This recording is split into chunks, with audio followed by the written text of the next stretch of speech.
मेहर की अदालत महीनों अॻु मुबैना पुलिस मुक़ाबले के कूड़ो करार ॾेई छॾियो। मेहर मॉडल कोर्ट जे जुडिशियल मैजिस्ट्रेट मुजीबुर रहमान फुलपोटो समाअत दौरान SHO मेहर बी सेक्शन असगर शाह ऐं ASI सिकंदर जतोई के कोर्ट अंदर हथकड़ियूं हणाए गिरफ़्तार कराए छॾियो। इन हवाले सां वधीक तफ़सील ॾियण लाइ असां सां लाइन ते मौजूद आहे मेहर मां CN न्यूज़ जो रिपोर्टर राजा अतहर। जी राजा, छा तफ़सील आहिनि?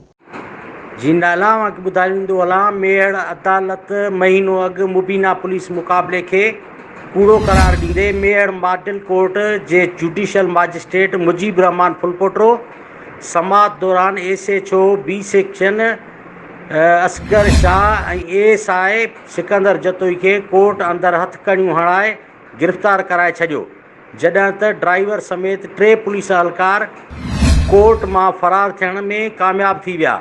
यादि रहे त मुबीना पुलिस मुक़ाबले में ग़ुलाम क़ादिर वलद शाहनवाज़ चांडियो ऐं माशूक अली वलद रज़ा मोहम्मद कमराणी पुलिस मुक़ाबलो ॼाणाए हाफ़ फ्राए कयो वियो हुयो। जी महिरबानी राजा, तफ़सीलनि खां आगाह करण लाइ।